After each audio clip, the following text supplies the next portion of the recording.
सड़कें ठीक हो जाए, पानी की सप्लाई का इंतजाम हो जाए। दिल्ली में आबादी बहुत तेजी से बढ़ रही है, तो हमें डेवलपमेंट भी उसी तरह से करना पड़ेगा, अदरवाइज दिल्ली पिछड़ जाएगी। तो इसमें पहली बात तो ये कि गुजरात का जो नदियों के किनारे रिवर फ्रंट बना है उसमें और दिल्ली की यमुना में, दोनों में बहुत डिफरेंस है। वहाँ की स्थिति और यहाँ की स्थिति अलग है। यहाँ यमुना में 27 नाले गिरते हैं। हम ये नहीं कह सकते कि अगले 6 महीने में ही यमुना नदी साफ हो जाएगी। जैसे ही 3 साल में अगर ट्रीटमेंट प्लांट जो अभी बनने शुरू हो रहे हैं वो बन जाएंगे, तो फिर मुझे लगता है कि चौथे 5वें साल में आपको उसी तरह का नजारा देखने को मिलेगा।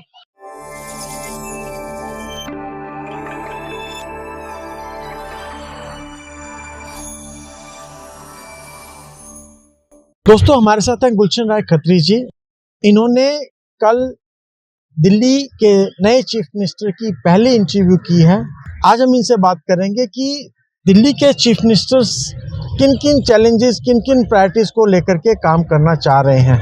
सर, आपका बहुत बहुत स्वागत है। Thank you sir. आपकी चीफ मिनिस्टर साहब से बात हुआ, नई महिला चीफ मिनिस्टर दिल्ली के जो हैं, उनकी प्रायोरिटीज आपको क्या लग रही हैं? देखिए, जो मुझे लगता है उनकी बातचीत में, वो 2 तरह से दिल्ली में काम करना चाहती हैं। अभी उनको लगता है कि सबसे पहले पब्लिक को जो बहुत जरूरी चीजें हैं वो तुरंत मिले। लॉन्ग टर्म के लिए भी प्लान अलग से बनाए, लेकिन शॉर्ट टर्म के लिए अलग से बनाए, क्योंकि उन्होंने देखा पिछले 1 साल भर में पहले गर्मियों में पानी की किल्लत दिल्ली के लोगों ने झेली, उसके बाद मानसून आया तो सड़कों पे पानी जल भराव बहुत बुरी तरह से प्रभावित किया लोगों ने। तो उसको देखते हुए मुझे लगता है कि मुख्यमंत्री और उनकी सरकार ये चाहती है कि तुरंत ऐसे काम किए जाएं ताकि जो आने वाली गर्मियां हैं, मानसून है, उस दौरान उस तरह की दिक्कतें ना हो लोगों को, उनको राहत महसूस हो, उनको फर्क लगे कि पहले इसकी सरकार और इस सरकार में। तो वो चाहते हैं कि पहले तुरंत इस चीज पे काम हो जाए, सड़कें ठीक हो जाए, पानी की सप्लाई का इंतजाम हो जाए, जल भराव की समस्या को दूर करने की कोशिश, जितने भी उपाय किए जा सकते हैं वो हो जाए।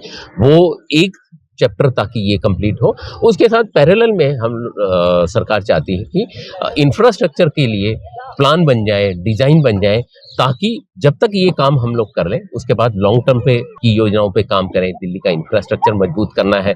और जो मुझे बातचीत में महसूस हुआ, उन्होंने कहा भी कि दिल्ली में आबादी बहुत तेजी से बढ़ रही है, रोज नए चैलेंज आ रहे हैं, तो हमें डेवलपमेंट भी उसी तरह से करना पड़ेगा, अदरवाइज दिल्ली पिछड़ जाएगी।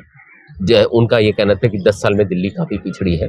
तो आबादी जिस तरह से बढ़ रही है, हमें उसके साथ ही उसी के अनुरूप, उसकी जरूरतों के अनुरूप हमें इंफ्रास्ट्रक्चर डेवलप करने के काम करते रहना पड़ेगा, ताकि कहीं मिसमैच ना हो। अभी जो स्थिति मिसमैच वाली है वो ना हो।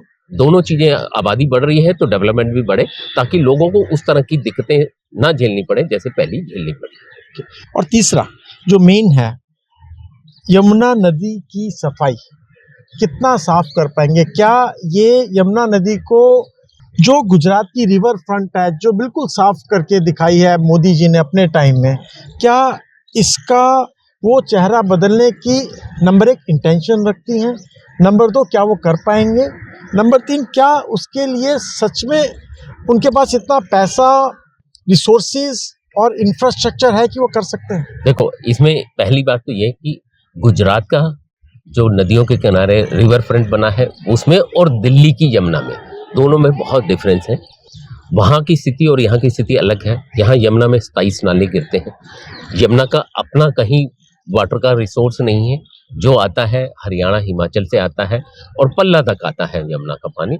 पल्ला के बाद जो है यमुना नदी में गंदगी की स्थिति हो जाती है। उसकी वजह यह है कि जितना पानी आता है वो वाटर ट्रीटमेंट प्लांट में चला जाता है पल्ला से, ताकि वो दिल्ली में पानी की सप्लाई को पूरा किया जा सके। उसके बाद पानी नहीं रहता है, तो वो बड़ी समस्या है।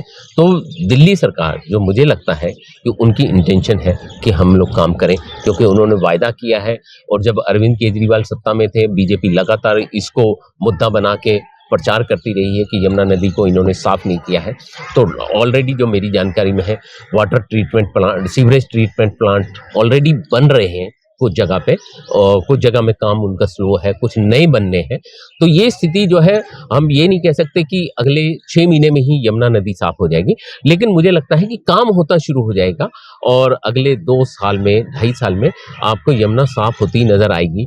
लेकिन जैसे ही 3 साल में अगर ट्रीटमेंट प्लांट जो अभी बनने शुरू हो रहे हैं वो बन जाएंगे, तो फिर मुझे लगता है कि चौथे 5वें साल में आपको उसी तरह का नज़ारा देखने को मिलेगा। क्योंकि दिल्ली में जो ज़मीन है वो डीडीए के पास है और केंद्र सरकार भी बीजेपी की है। तो दिल्ली के उपराज्यपाल पहले भी यमुना के दोनों रिवर फ्रंट को डेवलप करने की कोशिश करते रहे हैं। असीता बनाया है, उन्होंने बांसेरा पार्क बनाया है। तो ये काम मुझे लगता है चलेगा और उम्मीद की जानी चाहिए कि ये काम होगा। लेकिन ये उम्मीद ना करें कि कल ही हो जाएगा, यमुना साफ हो जाएगी या 6 महीने में ही सब हो जाएगा, क्योंकि इसके लिए वक़्त लगता है, प्लानिंग होती है, इम्प्लीमेंट करने के लिए समय चाहिए। लेकिन उम्मीद करनी चाहिए कि ये काम हो जाए। दिल्ली के चीफ मिनिस्टर कितने सीरियस लगे इस समस्या को सॉल्व करने में? मुझे लगता है कि चीफ मिनिस्टर ही नहीं, बीजेपी भी सीरियस है और उनको लगता है कि ये एक ऐसा मुद्दा है, जिसको अगर उन्होंने पूरा कर दिया, जो वायदा है उसको पूरा कर दिया, तो उसका इम्पैक्ट पूरी दिल्ली में देखने को मिलेगा। लोग ये मानेंगे कि बीजेपी ने अपना वायदा पूरा किया है। इसलिए मुझे लगता है कि बीजेपी खुद इसको लेके गंभीर है और जो मैंने चुनाव प्रचार के दौरान प्रधानमंत्री के भाषण सुने हैं, मुझे लगता है कि वो भी गंभीर है और उनको पता है कि उनकी बात सुन के अगर लोगों ने वोट दिया है, तो उनको ये इम्प्लीमेंट करके दिखाना होगा, यमुना को साफ करके दिखाना होगा। चलो सर, आपका बहुत-बहुत धन्यवाद। Thank you.